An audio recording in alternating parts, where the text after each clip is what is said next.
কোঠা সংস্কার আন্দোলনকে কেন্দ্র করে শিক্ষার্থীরা সড়ক অবরোধ করে জনদুর্ভোগ সৃষ্টি করলে পুলিশ কঠোর ব্যবস্থা গ্রহণ করবে বলে হুঁশিয়ারি দিয়েছে ঢাকা মহানগর পুলিশ। অন্যদিকে শিক্ষার্থীদের এই আন্দোলন ঘিরে ছাত্রলীগও মাঠে থাকার ঘোষণা দিয়েছে। এই নিয়ে রাজধানী সহ বিভিন্ন স্থানে উত্তেজনা বিরাজ করেছে। বৃহস্পতিবার সারা দেশের বিকেল 3:30 থেকে শিক্ষার্থীরা আবারও বাংলা ব্লকেট কর্মসূচি পালনের ঘোষণা দিয়েছেন।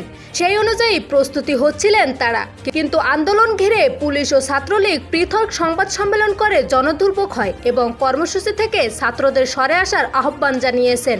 এর মধ্যে শাহবাগ তেজগাঁও কলেজের সামনে ঢাকা বিশ্ববিদ্যালয় সহ রামপুরা এলাকায় অবস্থান নিয়েছে ছাত্রলীগের নেতাকর্মীরা।